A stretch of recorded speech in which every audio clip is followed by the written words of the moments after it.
chers cadres et partenaires du système éducatif congolais, tout protocole confondu. C'est avec beaucoup de peine et de tristesse que nous avons produites par des élèves bien identifiés pour les vidéos pornographiques et d'autres encore constituées de filles et de garçons exhibant des danses obscènes en cours d'être identifiés. Concernant la vidéo pornographique, il s'agit bel et bien des élèves de la 3e des humanités littéraires, ancienne 5e littéraire, qui sont 1. Tumba Kalengai, 2. Bante Kambemba, 3. Ole Elonga, 4. Kanza Diwabanza, 5. Luemba Brito. Et l'élève fille Kanyeba de la 1e des humanités littéraires, ancienne 3e littéraire, du collège Saint-Georges. Voyant que les faits ont touché les sensibilités de toutes les couches de la société et qu'ils ont exposé l'uniforme scolaire ayant les cuissons du collège Saint-Georges, considérant le règlement intérieur de toutes les écoles des frères chrétiens en son article 42 au point 10 qui stipule détenir les documents immoraux ou se livrer aux actes immoraux entraîne une exclusion définitive de l'école. C'est ainsi que j'ai convoqué de manière urgente le conseil de discipline extraordinaire pour statuer sur ce dossier. Après débat et délibération, nous avons confirmé les articles en excluant définitivement du collège Saint-Georges les élèves 6 identifiés, le procès verbal faisant foi. Je tiens à informer l'opinion publique que sur instruction de son Excellence le ministre de l'EPST, Tony Mwaba, que ces élèves inciviques et immoraux sont interdits d'être inscrits dans les écoles sur toute l'étendue du territoire national. Si d'autres cas concernant d'autres élèves de notre école sont dénichés, nous ne tarderons pas à appliquer les mêmes dispositions. Quant à la vidéo des élèves danseurs et danseuses, comme je vous l'ai dit tantôt, les autorités de l'EPST vont livrer, une fois que les enquêtes prennent fin, les conclusions de leur travail et vous seront communiquées. Cependant, cette danse ayant été produite devant notre école, elle a une fois terni l'image du collège. Et nous voulons que les autorités, tant scolaires que judiciaires, mettent la main sur cette bande d'immoraux. Faite à Kinshasa le 7 septembre 2020. Je vous remercie. 2021. 2021. Faites à Kinshasa, reprenez,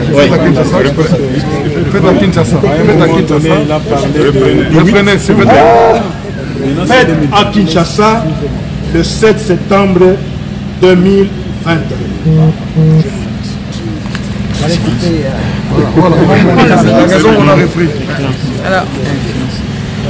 Madame, je devrais me rassurer personnellement en faisant une descente sur le lieu.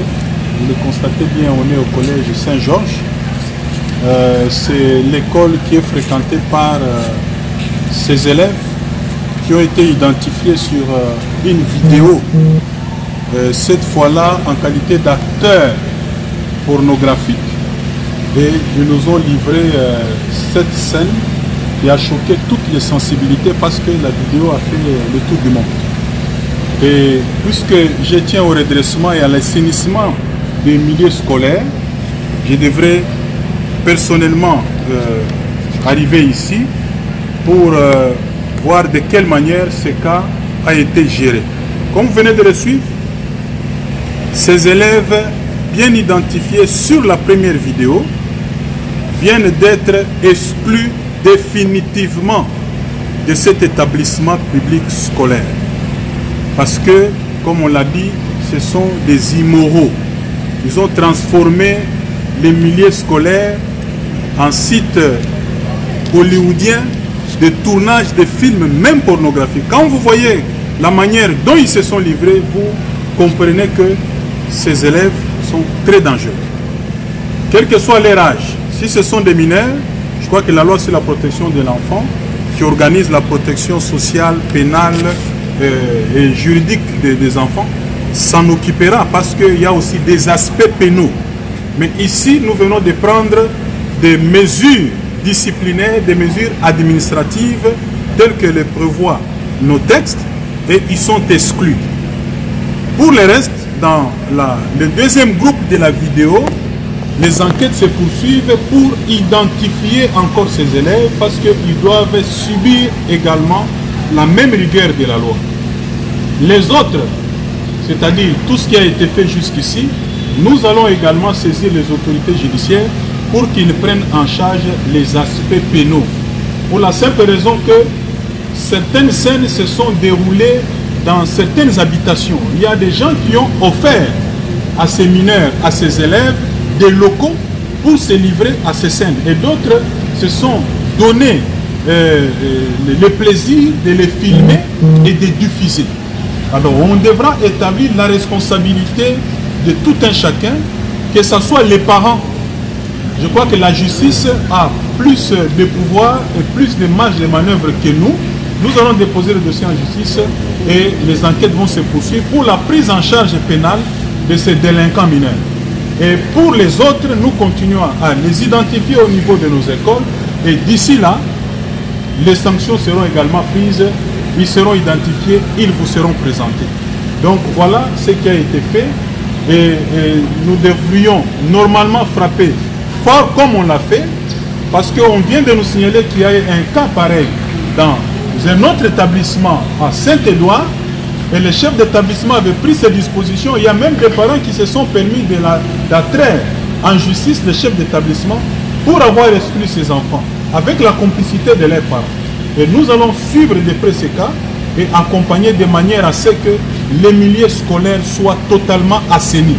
Quand on envoie un enfant à l'école, c'est pour qu'il soit meublé de toutes les compétences morales, intellectuelles, pour qu'il soit capable de prendre en charge l'avenir de ce pays. Et c'est aujourd'hui que ça doit se passer. L'EPST, c'est la base. Et donc, nous serons intraitables face à ces cas d'immoralité. Je ne peux pas me mettre ici pour commencer à rappeler les devoirs des parents envers leurs enfants. C'est connu. L'école fait ce qu'elle peut faire, mais dans chaque milieu social, dans chaque environnement, il y a des règles. Si l'enfant a échoué l'éducation dans la sphère familiale, mais ici à l'école, nous allons prendre toutes les dispositions pour les redresser. Mais si l'école n'est pas capable de rendre l'enfant moins dangereux ni meilleur, nous allons prendre les traitements qui s'imposent, les mettre même à la disposition de la justice parce qu'il devient dangereux pour tous les autres. Je sais qu'il y a des parents, malgré l'immoralité et la gravité de ces faits, vous comprenez que l'instinct naturel serait de toujours prendre des faits à cause de leurs enfants. Donc on n'en va pas entrer dans ce débat-là.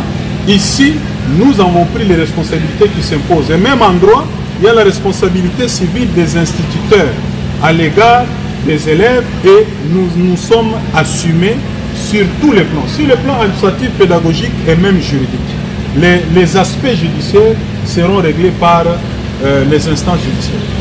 Merci.